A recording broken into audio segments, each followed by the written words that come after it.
Et parce qu'on aime tous les histoires, j'aimerais vous raconter une histoire.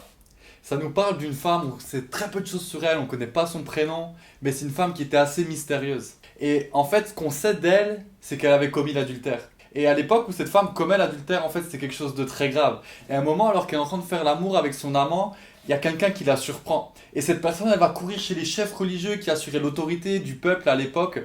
Et les chefs religieux vont débarquer en bombe chez elle, ils vont commencer à courir, ils vont défoncer la porte, ils vont la tirer dehors et ils vont dire espèce de criminel, tu vas voir, tu vas payer pour ce que tu as fait. Alors là, on peut se dire, mais est-ce qu'elle va aller en prison? Est-ce qu'elle va avoir une amende? Est-ce qu'elle sera fouettée devant tout le monde? Et en fait, ces chefs religieux, ils la tiraient avec elle et ils se sont dit, mais on va aller au temple pour aller la juger. Et en arrivant au temple, ils ont vu des dizaines et des dizaines et des dizaines et des dizaines de personnes qui étaient là. Toute une foule était là réunie. Et au milieu d'eux, il y avait une personne. Une personne avec beaucoup de charisme. Une personne qui avait comme l'air d'apporter une atmosphère de paix. Une personne que tout le monde écoutait. Et alors que les chefs religieux, ils voient ça, ils commencent à se regarder, ils disent, ah mais c'est encore ce Jésus qui raconte n'importe quoi au peuple. Il faut qu'on le fasse taire parce que plus lui il parle, et moins le peuple nous écoute nous. Et ils commencent à regarder entre eux et ils disent, ah on a qu'à lui ramener cette femme. Parce que lui qui veut toujours apporter la paix, il sera obligé de la punir.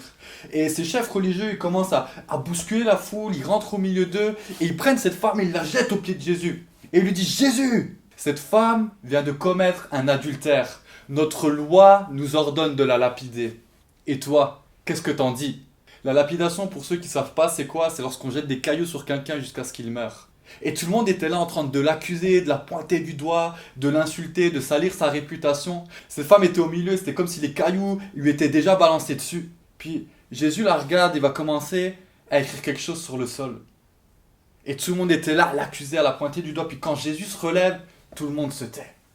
Tout le monde veut écouter ce qu'il va dire.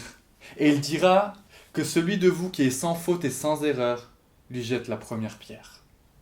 Et là, tout le monde a commencé à être accusé par sa propre conscience. Ah, mais moi j'ai déjà fait des erreurs. Moi j'ai déjà fait des conneries. Moi j'ai déjà fait des bêtises. Moi aussi je mérite d'être puni. Moi aussi j'ai besoin du pardon de Dieu. Et un à un, les gens ont commencé à partir. Les chefs religieux sont aussi partis. Et à un moment, il ne restait plus que cette femme. Et je te laisse imaginer un peu l'atmosphère. Et Jésus va la regarder et lui va lui dire, mais où sont ceux qui t'accusaient? Personne ne te condamne? Cette femme va dire, non Seigneur. Et Jésus lui dira, moi non plus je ne te condamne pas. Va et ne pêche plus.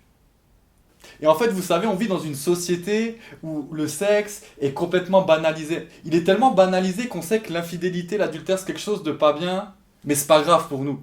Il est tellement banalisé qu'il y a plein de gens qui envoient leur corps sur les réseaux sociaux, mais c'est pas grave pour nous.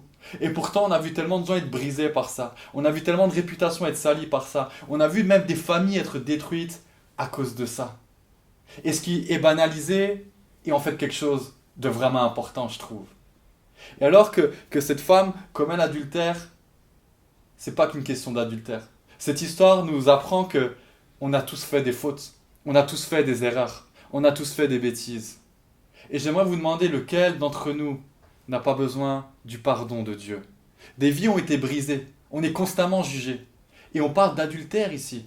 Mais lorsqu'on demande lequel d'entre vous est sans faute, on parle de toutes les fautes. Lequel d'entre nous n'a pas besoin de pardon? Et au final, on est comme cette femme au milieu de cette foule. J'aimerais te dire que le pardon de Dieu est offert à tous. Je l'ai expérimenté. Et j'aimerais te dire que Jésus te dit à toi aussi, je ne te condamne pas. Parce que tu sais, l'amour de Dieu couvre une multitude d'erreurs et de fautes. Mais ce qui est vraiment intéressant, c'est que Jésus va dire à cette femme, je ne te condamne pas, mais va et ne pêche plus. Et cette histoire nous montre qu'en fait, quand on demande pardon, qu'on décide de se repentir, c'est toujours accompagné d'un changement de comportement. Ça fait aucun sens si je vais chez mon frère, je lui mets une claque, je lui dis pardon, et boum, je lui remets une autre claque. Pardon et changement. Si tu as des questions, n'hésite pas à nous écrire. Ah bye.